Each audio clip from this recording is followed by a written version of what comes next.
Deputy speaker Raghurama Krishnam Raju custodial torture కేసులో మరో కీలక పరిణామం చోటు చేసుకుంది. ఏదైతే డిప్యూటీ స్పీకర్ రఘురామకృష్ణంరాజును సిఐడి అధికారులు అప్పుడు గుంటూరులోని రీజనల్ ఆఫీస్లో విచారించారు. సో ఈ సిఐడి రీజనల్ ఆఫీస్లో విచారించిన సమయంలోనే తనని కస్టోడియల్ టార్చర్కు గురి చేశారంటూ కూడా ఆయన నగరంపాలెం పోలీసులకి ఫిర్యాదు చేయడం జరిగింది. అలాగే జిల్లా ఎస్పీకి కూడా ఫిర్యాదు చేశారు. ఈ నేపథ్యంలోనే దీనికి సంబంధించి కేసు కూడా నమోదు చేశారు. విచారణ సమయంలో అప్పటి విచారణ అధికారిగా ఉన్నటువంటి సిఐడి అడిషనల్ ఎస్పీ విజయపాల్, అలాగనే ఐపీఎస్ అధికారులైనటువంటి సీతారామాంజనేయులు, దాంతోపాటు సునీల్ కుమార్, అలాగనే అప్పటి ముఖ్యమంత్రి జగన్మోహన్ రెడ్డి, దీంతోపాటు జీజీహెచ్ సూపరింటెండెంట్ అయినటువంటి ప్రభావతి, సో వీళ్ళందరి మీద కూడా ఆయన ఫిర్యాదు చేయడం జరిగింది. ఈ నేపథ్యంలోనే అప్పటి సిఐడి అడిషనల్ ఎస్పీ అయితే ఆయన రిటైర్ అయ్యారు ఇప్పుడు. సో ఆయన్ని పోలీసులు విచారించారు. విచారించిన తర్వాత కోర్టులో అరెస్ట్ చేసి కోర్టులో హాజరుపెట్టారు. ప్రస్తుతం ఆయన గుంటూరు జిల్లా జైల్లో ఉన్నారు. సో ఇక్కడి నుంచి కూడా ఏదైతే తమకు విచారణకి సహకరించలేదు విజయపాల్, సో విజయపాల్ని విచారించాలి, దీంట్లో మరికొంత సమాచారం కూడా సేకరించాల్సి ఉంది. సో ఈ నేపథ్యంలోనే ఆయన్ని పోలీస్ కస్టడీకి ఇవ్వాలంటూ కూడా ఈ కేసుకు సంబంధించినటువంటి విచారణాధికారి ఒంగోలు జిల్లా ప్రకాశం జిల్లా ఎస్పీ కూడా గుంటూరు కోర్టులో పిటిషన్ దాఖలు చేయడం జరిగింది. దీంతో కోర్టు 2 రోజుల పాటు పోలీస్ కస్టడీకి విజయపాల్ని ఇవ్వడం జరిగింది. ప్రస్తుతం ఆ గుంటూరు జిల్లా జైలు వద్దకు ప్రకాశం జిల్లాకు సంబంధించినటువంటి పోలీసులు చేరుకోవడం జరిగింది. కోర్టు ఆదేశాలని ప్రస్తుతం జిల్లా జైలు అధికారులకి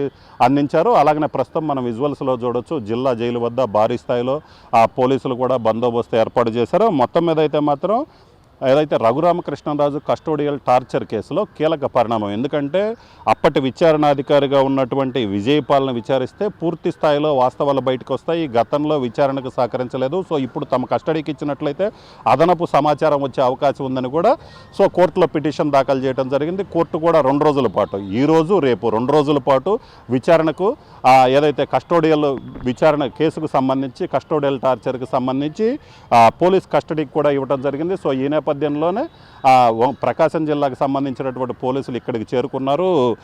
సిఐడి రిటైర్డ్ ఏఎస్పీ విజయపాల్ని అదుపులోకి తీసుకొని ఇక్కడి నుంచి నేరుగా ప్రకాశం జిల్లా ఏదైతే ఒంగోలు ఎస్పీ కార్యాలయానికి తరలిస్తారో అక్కడి నుంచి 2 రోజుల పాటు, ఈరోజు ఇప్పుడు తీసుకువెళ్ళిన తర్వాత 2 రోజుల పాటు పూర్తి స్థాయిలో RRR కస్టోడియల్ టార్చర్ కేసు ఏదైతే ఉందో సో ఈ కేసుకు సంబంధించి విచారించే అవకాశం ఉంది. సో దీనికి సంబంధించి కూడా, ఎందుకంటే గతంలో కూడా ఆయన్ని విచారించారు, పలుసార్లు నోటీసులు ఇచ్చి విచారణకు హాజరు కావాలని విచారించడం జరిగింది. గుంటూరులో విచారించారు, అలాగనే ఒంగోలులో కూడా విచారించడం జరిగింది. అయితే 2 సార్లు విచారించిన సమయంలో కూడా ఆయన పూర్తిగా పోలీసుల విచారణకి సహకరించలేదని కూడా పోలీసులు కోర్టుకు చెప్పడం జరిగింది. సో ఈ నేపథ్యంలోనే ఈ 2 రోజుల విచారణలో కీలకంగా మారినటువంటి పరిస్థితి ఉంది. సో ఇప్పుడు పోలీసులు తమ వద్ద కస్టోడియల్ టార్చర్కి సంబంధించి రఘురామకృష్ణంరాజు ఇచ్చిన ఆరోపణలు కావచ్చు, అలాగే ఆయన ఇచ్చినటువంటి వివరాలు కావచ్చు, వీటన్నిటికి సంబంధించి ఇప్పటికే జీజీహెచ్ సిబ్బందిని కూడా ఒంగోలు పోలీసులు ప్రశ్నించడం జరిగింది. ఇప్పుడు ఏకంగా అప్పటి విచారణాధికారి అయినటువంటి విజయపాల్ను ప్రశ్నించడానికి కోర్టు అనుమతి ఇవ్వడం అనేది కీలక పరిణామంగా చెప్పుకోవచ్చు.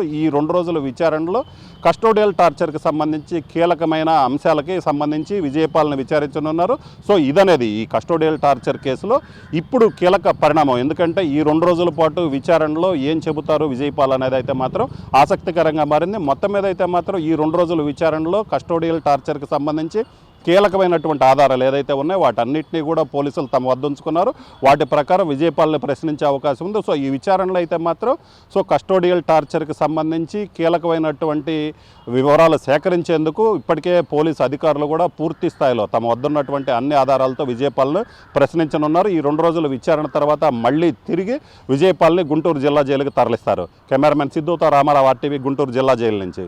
మరిన్ని వీడియోస్ కోసం ఛానల్ ని సబ్స్క్రైబ్ చేయండి. లేటెస్ట్ అప్డేట్స్ కోసం వాట్సాప్ ఛానల్ ని ఫాలో అవ్వండి. ఆ లింక్ డిస్క్రిప్షన్ లో ఉంది.